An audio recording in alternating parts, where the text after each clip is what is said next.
Hello everyone, मैं विकास गोस्वामी स्वागत करता हूं आपका अपने यूट्यूब चैनल आरंभ अ स्टेप टुवर्ड्स क्वालिटी में।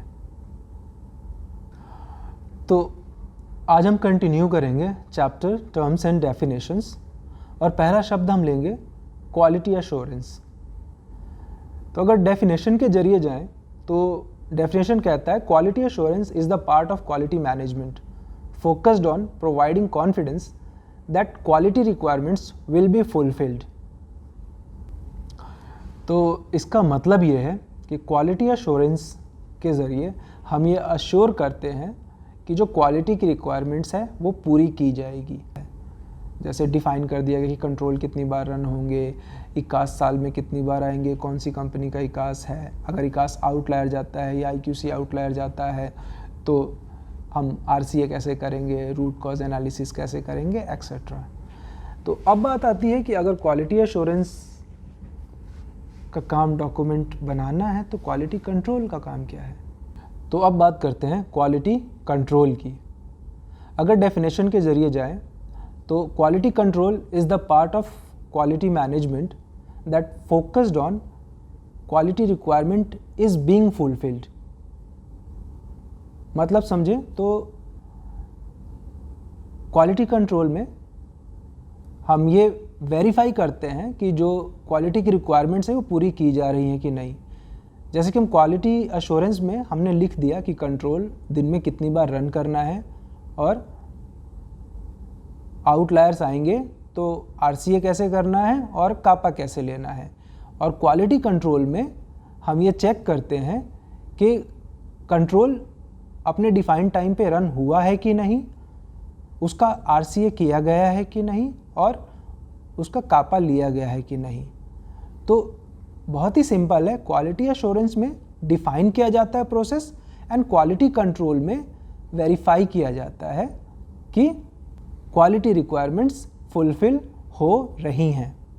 तो दोस्तों लास्ट लेक्चर में हमने कवर किया था इंटरनल क्वालिटी कंट्रोल। आज हम बात करते हैं एक्सटर्नल क्वालिटी कंट्रोल की, इकास। इकास को हम प्रोफिशिएंसी टेस्टिंग भी बोलते हैं, ठीक है।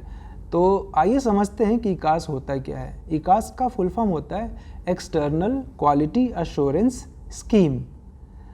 तो अब इकास में एक्चुअली होता क्या है कि एक लैब जो इकास प्रोवाइडर है वो एक बहुत ही बड़े अमाउंट में एक सैंपल बनाता है, ठीक है। और वही सैंपल अलग अलग लैबों में डिस्ट्रीब्यूट करता है जो कि उसके यूज़र्स हैं, वो अपने यूज़र्स को वो सैंपल भेज देता है। अब यूज़र्स क्या करते हैं, उस सैंपल को रन करते हैं और अपनी रिपोर्ट इकास प्रोवाइडर को सबमिट कर देते हैं। अब इकास प्रोवाइडर उसमें से पीयर डेटा बनाता है और उसके अकॉर्डिंगली वेरीफाई करता है कि कितने लोगों का डेटा एक जैसा आया है। तो जो पीयर डेटा है, जो मैक्सिमम लोगों का डेटा मैच करता है, उसके अकॉर्डिंगली एक रेंज बना दी जाती है और जो उससे बाहर है वो आउटलायर्स में चला जाता है। और अगर डेफिनेशन के जरिए जाएं तो इकास जो है एक प्रोसेस है to evaluate laboratory quality through external agencies. अब बात करते हैं मीन की, कि मीन क्या है। तो mean is a mathematical term that describes the average of a sample. मतलब मीन और एवरेज दो शब्द आ गए। अब दोनों में फ़र्क क्या है। वैसे तो देखिए डेफिनेशन के हिसाब से दोनों में ऐसा कुछ फ़र्क है नहीं, बट जब हम लेबोरेटरी की बात करते हैं तो लेबोरेटरी में मीन और एवरेज थोड़े से अलग हो जाते हैं। मीन जो है, जितने भी हमारी वैल्यूज़ आती हैं सबका सम किया और हमने नंबर ऑफ रन से डिवाइड किया, मीन आ गया। बट ये एक्चुअली में एवरेज है। जब हम मीन कैलकुलेट करेंगे तो इसमें जो आउटलायर्स हैं हमारे, जो इरेटिक वैल्यूज़ हैं, उसको हम एक्सक्लूड कर देंगे। तो जो हमने total number of samples run किए हैं उनका सम और divided by total run is equal to average. लेकिन जब हम इसमें से इरेटिक वैल्यूज़ जो हैं उसको एक्सक्लूड कर देंगे और देन कैलकुलेट करेंगे, सारे सैम्पल्स के वैल्यूज़ को जोड़ेंगे और उसके बाद नंबर ऑफ रन्स से डिवाइड करेंगे, तो ये होगा मीन। तो जब हम सारी वैल्यूज़ को जोड़ के उसका एवरेज निकालते हैं वो एवरेज हो जाता है, और जब हम इरेटिक वैल्यूज़ को एक्सक्लूड कर देते हैं तो वो हो जाता है mean. Standard deviation is a major which shows how much variation from the mean exist. Standard deviation जो है ये एक डिफाइंड वेरिएशन है कि मीन से कितनी दूरी हम लोग एक्सेप्ट करते हैं। तो हमारी जो रेंज होती है हम उसको 2 स्टैंडर्ड डेविएशन या 3 स्टैंडर्ड डेविएशन में डिफाइन कर देते हैं। डेविएशन का मतलब होता है भटक जाना। अब फिर इसमें दूसरा शब्द जुड़ा है स्टैंडर्ड। तो हमारी एक मीन डिफाइन है, अब हम डिफाइन करते हैं डेविएशन कि भैया कहाँ तक हमारी वैल्यू भटकेगी तो हम उसको एक्सेप्ट करेंगे। तो नॉर्मली हम लैब में डिफाइन करते हैं 1 standard deviation, 2 standard deviation and 3 standard deviation. तो 3 स्टैंडर्ड डेविएशंस तक। अब इन स्टैंडर्ड डेविएशंस को लैब में फॉलो करने के लिए हम वेस्टगार्ड रूल्स को यूज़ करते हैं। वेस्टगार्ड रूल्स के बारे में हम बाद में जानेंगे, पहले स्टैंडर्ड डेविएशन को ही समझ लेते हैं।